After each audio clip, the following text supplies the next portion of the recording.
So good morning, everyone. I loved how everybody yesterday started their presentation off with, "Hey, it's the first time I actually seen people." It's the same here, but it's also the first time I'm actually wearing a suit again for a business meeting. I don't know how you feel about it. And so I thought somebody said yesterday, I'm happy it still fits, more or less at least.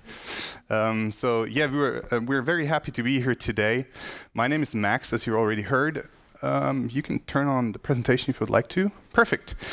And even more excited to have someone very special with me today, Oliver Kuck from the Behaviours Group. And we're having a short talk on bits, bricks, brains, taking collaboration to a new level. It's not supposed to be a marketing or sales event, so we actually try to look at what might be good learnings from our last 5 to 10 years, and especially the last 1.5 and 2 years, where we encountered several challenges when it came to workplace transformations with our clients. And I loved yesterday your expression of the caterpillar and the butterfly. And that's actually a real caterpillar and butterfly story that we brought today for you.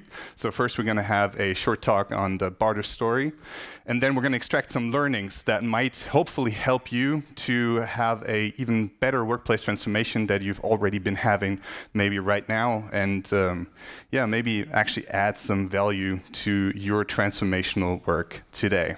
We want to start it off with actually showing our faces also for the online viewers out there in the world. Hi. One of the things or silent speakers we have here today is Mr. Deming.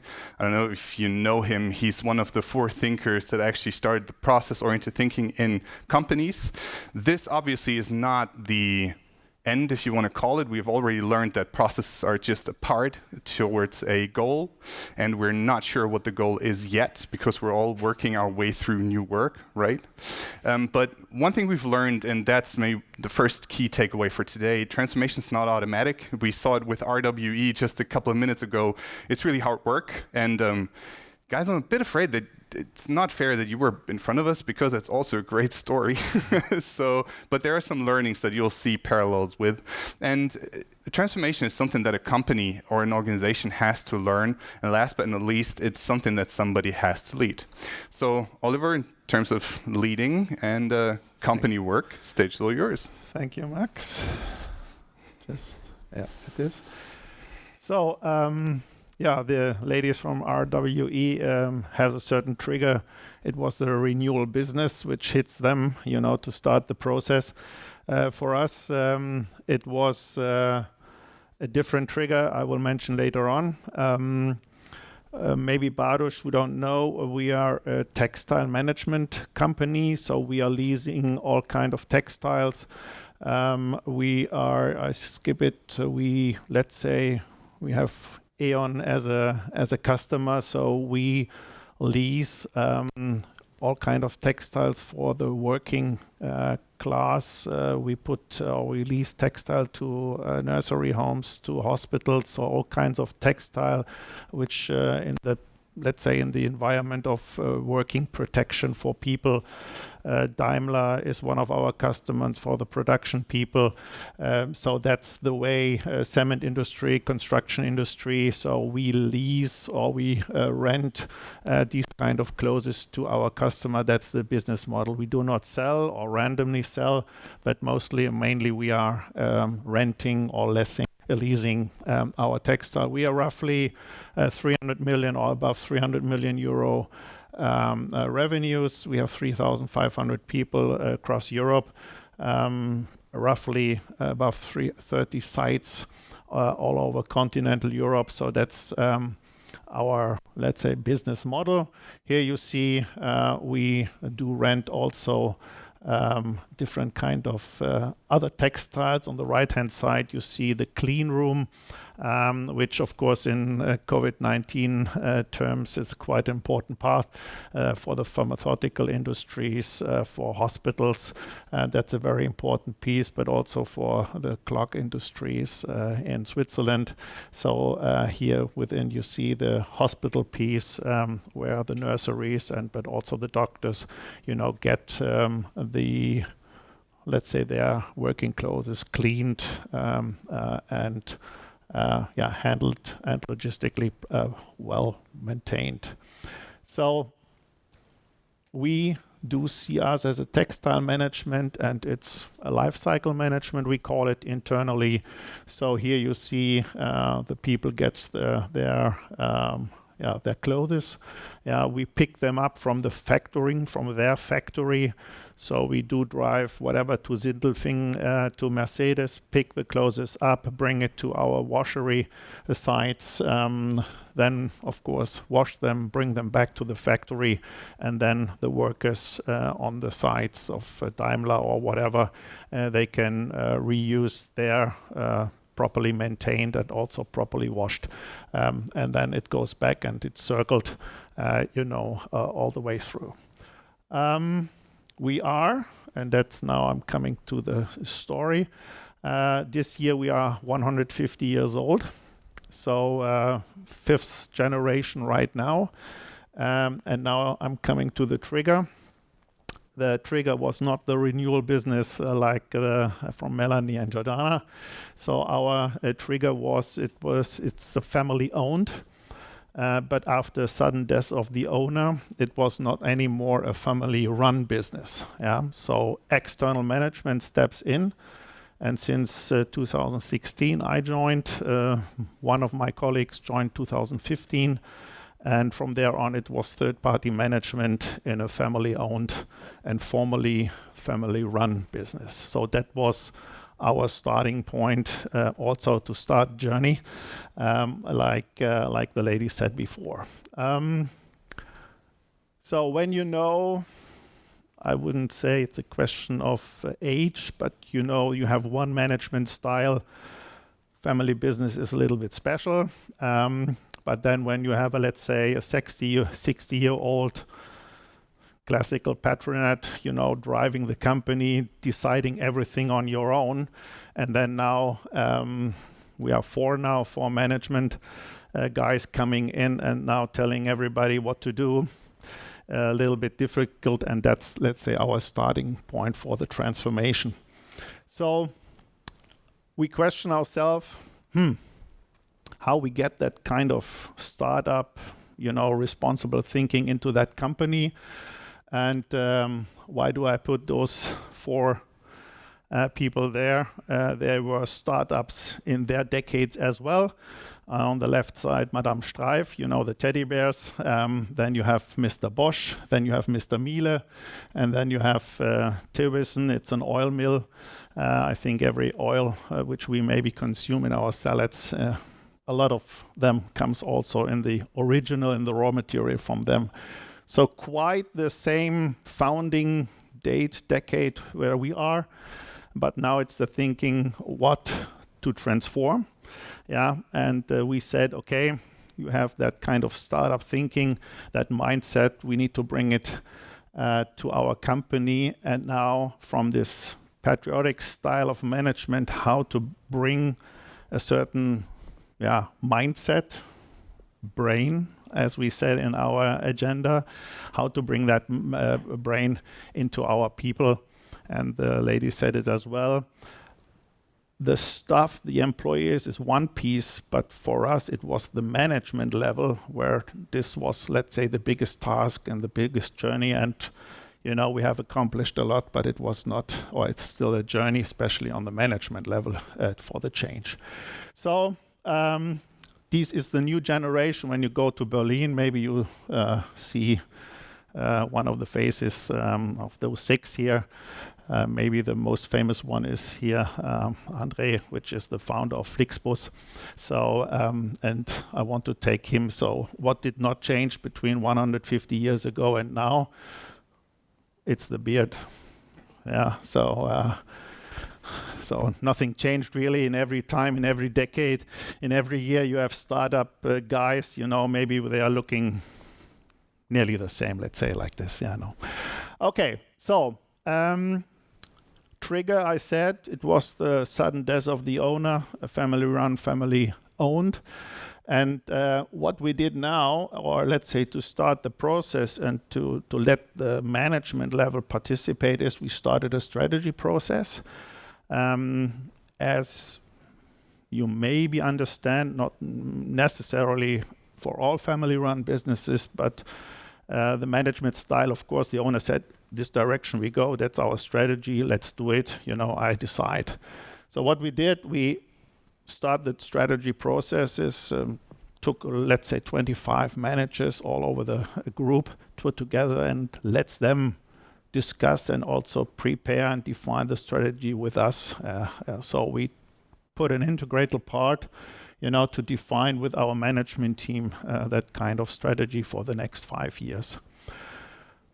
Of course, to know and to define which is the right management, we put in some, let's say, cultural tests. We took, for example, 9 level to see what is the cultural basis we have, proceeding and going forward. So we focused first of all not on the bricks, we focused on the brains, and within the brains more on the cultural part. So we make some testing with 9 levels. Okay, that saying, I think everybody knows that. But it is essential. It's not the owner anymore. Yeah, it's everybody, including first, second level of management who are driving now the company, and that was a focus on us. Leadership, a big issue. Melanie and Jordana said it as well. Some employers could handle, some managers do not. Because, of course, family-owned, family-run businesses decide on management level under maybe different factors than maybe third-party managers. They have different kind of rankings and criteria to name somebody a site manager or a purchase manager or whatsoever. Yeah, we build up from scratch a personal development, HR development academy. No focus on internal training academy whatsoever was placed. Of course, it was a very informal decision of the owner who gets what kind of seminar or development or whatsoever. So we set up a complete new academy, a new HR development department. One issue. And this is, okay, I'm the CFO. You can imagine what's important for me. It's the figures. And also cultural change. The owner said, okay, I take 3 years losses. Let's go to that market. Decision made, let's go. Quite difficult, let's say, with third-party managers. So as I always say, and it's not from me, it's you cannot manage what you cannot measure. That kind of philosophy to bring to the people, especially to the management in the first place, was quite different and interesting to see. But that's also our focus right now. And we accomplished a very lot, I would have to say. But it was really difficult to maintain that and to keep that alive. So that was the brain and especially cultural part. Then the bits part, how we handled or how we handle it. The ladies also said, and I said, I think you talked about this yesterday as well. To bring agile management, to bring, let's say, disruption alive, to bring the new possibilities of digitalization alive. You have to accomplish also from this cultural piece in parallel, the digitalization piece. And so we started also agile management project management. And one piece of this, when we get a new client, what we normally did is we put boxes of closes, go to a customer and said, okay, this is 36, 34, 38. Try it on. Okay, 34. Thank you. That's it. Yeah. Okay, so I have 50 something. Okay, so that was the older days. So what we did then, okay, bring the people to, let's say, combine the old economy model which we have in terms or in connection with a new possibility of technique of the bits, and so we set up with a startup company we found, and Max company helped us with that. So we go to the market and say, okay, which kind of startup could help us to bring our kind of process, let's say, together. And we founded, or we created with that startup, let's say, a two-shot fitting process where we do not need to go to the customer. So the customer gets an iPad, make 2 shots of the person with the clothes, and then hopefully the right size of that clothes matches. And so that kind of process, also that mindset thinking, coming from an old way to the new way, that kind of example I would like to give you also, that in parallel, that kind of mindset we created as well. And then the bricks part. Because of that journey, I have to say that is, let's say, from last year, it was the final stage, because we have to solve and have to start a lot of things on the bricks and of the bit side. So left-hand side is one purchase room, and the right-hand side is in a warehouse, one conference room. So of course we changed as well. Unluckily, we do not have the money to build a new campus. So we need to rebuild our existing sites and our existing buildings. But we started with that as well. And your question for me sounds very familiar. The headquarter guys, get these fancy stuff. So we did it the other way, and that's a warehouse, that's the purchase assessment, and actually right now we are started with on-site. We are rebuilding the offices to start with them, and now we're going back to the headquarter to show that it's not only the white collars, have these fancy offices. So that's our way. Finally, on my side, we have to discuss, Melanie and Jonana, who is stealing the motto from each other, because we have the same new ways of working method. It's also our motto within the company. But we have 3 elements of that new ways of working. Mobile office means we have unions as well. You have to discuss a certain kind of agreement, what to allow and what not to allow. So that was one piece of it. Digital collaboration.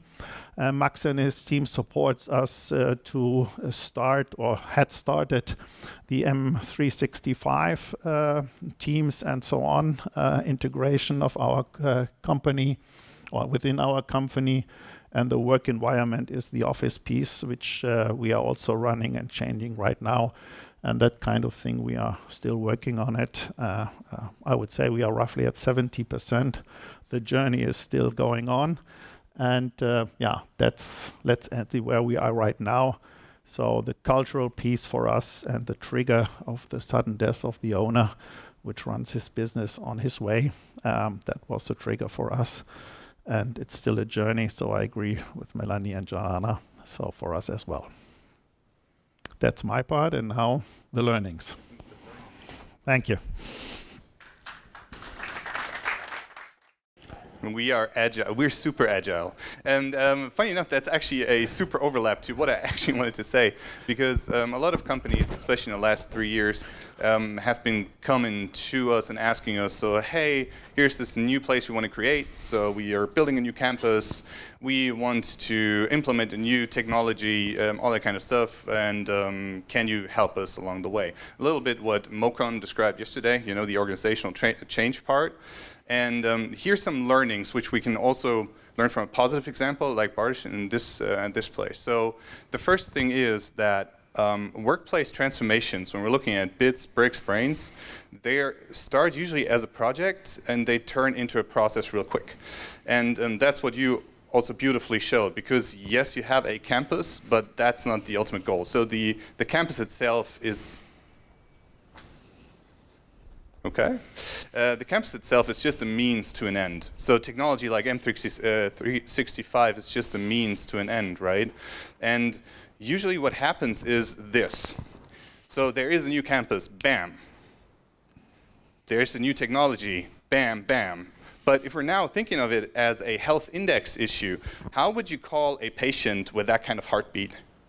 Dead, right? So we're looking at these projects in a very isolated way. And that's one of the learnings we wanted to share with you, because you're all specialists in that area of workplace transformation, because that might be something where we can actually all do better together. Because what we're actually striving for, what we should strive for, and which works the best from our experience so far, is if we establish some kind of heartbeat. And it's very hard for us to actually think that way, because we've all learned to either think very much in facts and figures, or we've learned to look at companies in a very systemic way, or if you're an engineering company. And so we're all looking at mechanisms and how things influence other things. But if you're thinking about a company as a living thing, as a living organization, and you're thinking about a pulse that you need, then the change, your workplace transformation, new office, new technology, new personal development department, all of these are impulses, interventions you do and you give, and they keep the company alive, and they keep the transformation alive. So if you really want to have lasting change, then it's not about the intensity of the change. It's good to have a burning platform, and sometimes you really need it, but then to actually keep that mindset, that spirit going, that startup feeling that you want to have, then it comes down to frequency and consistency. And that might also be something that's really interesting for you, because you might have the job to rearrange one campus, but you also might have the job to rearrange another campus, or help them to become better in terms of collaborating with each other. And that's where pulse, where frequency, where consistency comes in. And that's where you can really make a difference. Because I saw a lot of presentations yesterday, and that's what we all want to have right now with activity-based working, right? So people come together, they communicate, super duper fun, yay! The problem is, most people have been socialized 15, 20 years in a totally different way. And you can sometimes look at it a little bit like a wildlife experience. So if you bring up an animal in a zoo, it's socialized in a certain way, and suddenly you take them out there and you say, hey, hunt for yourself, you can make it. And they tried that with the Free Willy orca, it failed. So what you actually do is there is a structured process that you go through with people so they understand how they can actually live in that new environment. And for example, tools like the one you showed yesterday are a great start to understand how the company is ticking right now, or 9 levels, or that kind of stuff. Because you need to understand that sometimes what we think is it's just a new modern workplace is for a lot of people a huge transition. And if we just look at it from an activity-based point of view, we're missing out the personality part of individuals, and that's crucial. So the more you want to change, and that's also relating to the question the sir over there had before, the more structure you actually need. And agility is also some sort of structure, right? But you need structure, because the more you want to change, people need something they can rely on. And if it's just constant change, if it's just a heartbeat, and they know, okay, something is coming. But what usually happens is just we change something very quick, rapidly, and then there's nothing for a couple of months. Or we start off and we build together a new campus. The campus is there, and in a couple of months we'll have a lot of online tours and that kind of stuff, and then the whole storyline is gone. What's your story? We've heard that yesterday as well, Mokon, but you've also displayed it beautifully again. It's not just Simon Sinek, why, how, what. It's more about the connection between what you're actually building and creating at the moment, like a new work environment digitally or physically, to what the company's not only purpose is, but also their strategic goals and visions. Because not all people are socialized, and they have not learned to work in an emotional work environment. So there are also some people who need the technocratic approach, and they need to understand why you're actually doing that and how your goals transform into your actions. And right now it seems like, or at least in the last 2-3 years in the transformation I've seen, it's 0-0-1.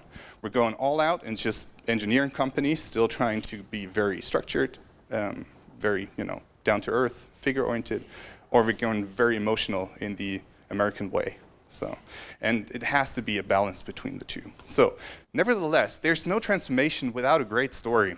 There's change without a story. There's a new campus. There's a new collaboration tool. Sure, but if you really want to make a transformation, that people transform, that things change, that there's a new collaborative spirit, you need a great story. And the story does not only have to be just emotional. There has to be also logic to it. And so all the people you want to address can actually follow with it. So we started off with bits, bricks, brains, because that's usually the reality that I face as a management consultant. That we come in and business leaders saying, hey, we need, even before Corona, but now even more, we need more digital collaboration. We want to build this hybrid experience. And I think what usually happens is what HR just experienced. They're coming in pretty late in the process and would be even better if especially HR, people management, but also strategy consultants were included earlier in the process. And that's also a chance you guys have when you're building a new campus, that you're actually taking a step back and make sure that you integrate all parts of it. Because I've seen it live, that people come into a new campus and they have a great day and the IT department or the IT parts are not working. So everything else, the architect did everything right, but Teams, M365, whatever you use, Asana, is not working that day. It's a mess. So especially when you actually want to go into a hybrid world and not want to prefer white or blue collar or people here or somewhere else. So integrate bits, bricks, and brains in your transformation, especially when you're doing your analysis in the beginning. Make sure that you're looking at all factors. I'm sure your clients will benefit from it. You as well, obviously, because you can branch out and partner with others who have those skills. And if you have a chance, try to do it in that order. Start with the culture, start with the brains, what you want to achieve. Start with the strategy, transformational plan. Then go into the technology, so everyone, if another corona wave hits or whatever, everyone is enabled to actually do their job even better than today. And then build the new buildings, and try to integrate everything. So, we'll be here for a roundtable talk as well. On a personal note, please don't be offended. I will wear my mask with you because my wife's pregnant.